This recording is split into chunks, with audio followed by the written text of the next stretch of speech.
Hey guys, how's it going? Carlos back with another video, and we're carrying on our adventures from last week using the Marple DB SDK. So we created a data stream that was pushing simulator data, both the raw signal data as well as enriched metadata onto Marple DB. This was Python to Marple DB. This week we're going to do Marple DB over to Python. So using the SDK connector and the Python SDK, I'm going to be connecting to Jupyter and making a plot for you. Just to give you a reference, I'm here in the Marple documentation in the SDK and API section, Python SDK, and we have a category advanced use cases. And what I'm going to be doing is just copying over the heatmap code.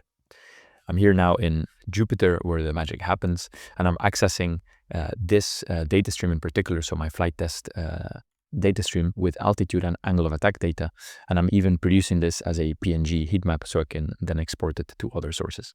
I'm running through the code, and if I press run in a matter of seconds, we can have here a wonderful heat map of my altitude and angle of attack across all of my data sets, or all of my flight tests, in this case 95 flight tests.